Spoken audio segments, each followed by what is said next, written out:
خوتاتي المغاربة، مرحبا بكم في فيديو جديد على قناتكم الخط الأحمر. الموضوع ديال اليوم يتضمن وقائع صادمة، وقائع محزنة، والأمر يتعلق بمحاولة قتل دركي بطريقة بشعة لتمرير شحنة مهمة من المخدرات. خليكم معايا.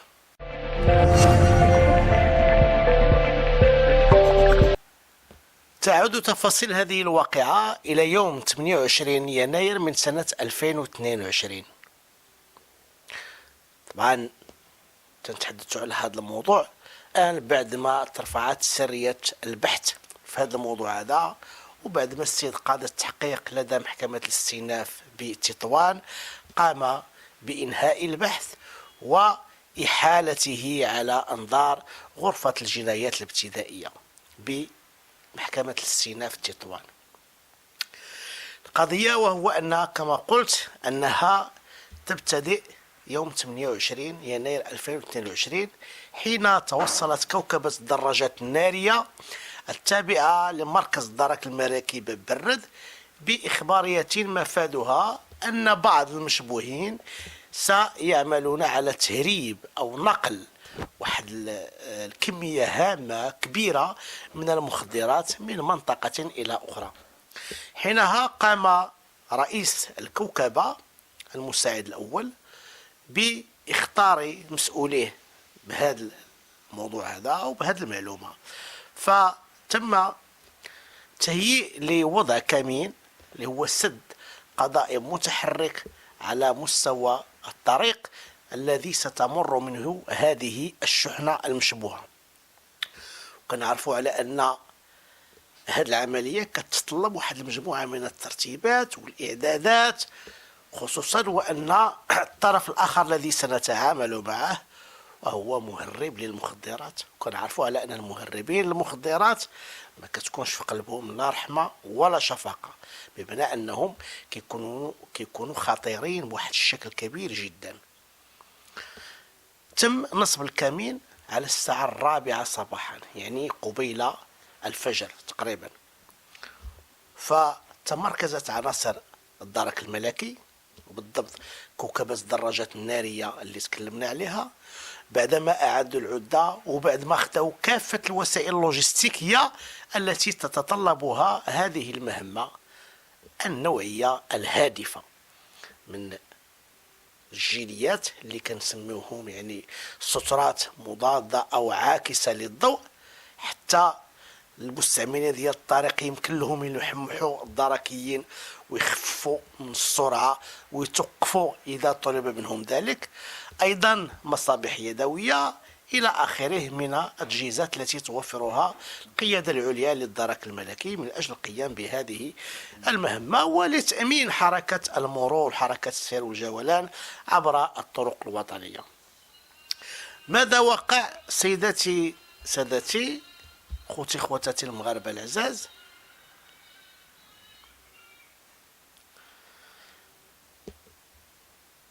ماذا وقع خوتاتي المغاربة هو أنه اللحظة فاش وصلت السيارة المشبوهة، لأن عناصر الدرك الملكي كان عندهم علم حتى بالنوعية ديال هذه السيارة واللون ديالها، كانت عندهم كل المعطيات. تعرفوا بأن كاينين مغاربة اللي كيحبوا الوطن وكيحبوا يحاربوا الجريمة، وذلك من خلال التنسيق مع المصالح الأمنية المختصة كل ما كان يتعلق الأمر بشي جريمة بهذا النوع أو من نوع آخر. فبعد ما نصبوا دركيين، بعد ما نصبوا هذا السد القضائي، مرت بعض السيارات وإلى أن لمحوا السيارة المشبوهة قاموا بإيقافها، فتوجه نحوها المساعد الأول اللي هو رئيس كوكبة الدراجات النارية اللي تحدثنا عليها. فلما توجه لهذه السيارة وحاول على أنه يعمل على التفتيش ديالها من أجل إخراج تلك الشحنة من المخدرات، وكما قلت على أنها كانت شحنة مهمة حسب المعلومات والمعطيات التي توصل بها المركز ديال الدرك الملكي باب الرد، جاءت سيارة أخرى فقامت بصدم المساعد الأول اللي هو نجود نشاف، قامت بصدمه بشكل متعمد بهدف قتله وإزهاق روحه حتى يتمكن حامل الشحنة من الفرار. وهذا ما تم بالفعل فعلا. ولكن هنا ما نساوش يعني الشجاعة ديال الدركيين اللي كانوا مع الرئيس ديالهم المساعد الأول، بمعنى أن رغم ذلك الحادث والهلع والخوف وما صاحبها من يعني من أمور التي قد تدخل الرعب في نفوس هؤلاء الدركين، إلا أنهم تحلوا بالشجاعة النادرة وأوقفوا المتهم الأول وأوقفوا المتهم الثاني، في حين لاذ آخرون بالفرار مع شحنة المخدرات. هنا دركيين سيربطون الاتصال بمركز الترابي سرية الدرك الملكي بشفشاون، فسيأتي الدعم وستأتي سيارة الإسعاف لنقل المساعد الأول المصاب في هذه الحادثة، وأيضا نقل المتهمين الموقوفين إلى مركز الترابي للدرك الملكي باب برد للاستماع إليهما ومعرفة تفاصيل وحيثيات هذه الواقعة. هنا غيدخل المركز القضائي تطوان، ويدخلوا مجموعة ديال المسؤولين ومجموعة ديال الجهات اللي فتحت واحد التحقيق واسع وشامل حول الواقعة قبل إحالة الموضوع طبعا على أنظار المحكمة. وطبعا كل هذه العمليات تمت تحت الإشراف المباشر للسيد الوكيل العام للملك لدى محكمة الاستئناف بتطوان. انتهى البحث كما قلت بعدما قام السيد قاضي التحقيق بتدبيج محضره بعدد من المتابعات والجنايات التي ارتكبها هؤلاء، وتابعهم أولا من أجل محاولة القتل العمد مع سبق الإصرار والقيام عن علم بتهريب مجرم من الاعتقال والبحث ومساعدته على الهروب وتكوين عصابة إجرامية. هذه الأفعال المنصوص عليها وعلى عقوبتها في القانون الجنائي 114 129 293 294 300 392 و 393، بالإضافة إلى الزمرة من الفصول القانونية المتعلقة بمدونة الجمارك، لأننا كنعرفوا على أن كل ما تعلق الأمر بحيازة أو التجار أو تهريب المخدرات إلا وكتدخل إدارة ديال الجمارك طرف في هذا الملف. تم الاستماع إلى المتهمين، وتم أيضا الاستماع الدركيين اللي كانوا في الواقعة، وتم الاستماع حتى المساعد الأول اللي كان طريح الفراش بالمستشفى العسكري مولاي إسماعيل بمكناس.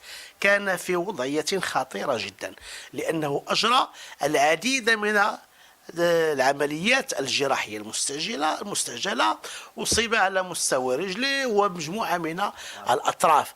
إذن كما قلت على أن تم الاستماع لكافة الأطراف، تم الاستماع المتهمين الموقوفين، الدركين اللي كانوا في الواقعة، بل حتى الضحية اللي تعرض لهذا الاعتداء الغاشم، تعرض لهذه الحادثة المدبرة عن سبق الإصرار.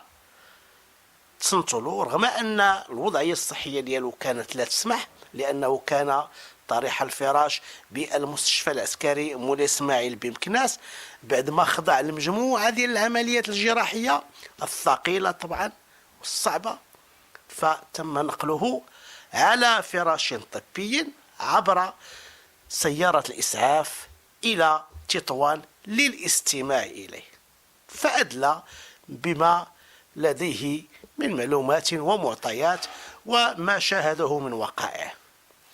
إذن هنا تنتهي هذه القصة بعد إحالة هذه المتهمين على أنظار الغرفة الجنائية الابتدائية بمحكمة الاستئناف في تطوان، ويبقى البحث جاريا ومستمرا لمعرفة باقي الشركاء المتورطين في عملية نقل هذه المخدرات، وحتى يعني البارون الأكبر الذي أعطى تعليماته لهؤلاء حتى يدهسوا هذا الدركي ويعملوا على إصابته بإصابات بالغة.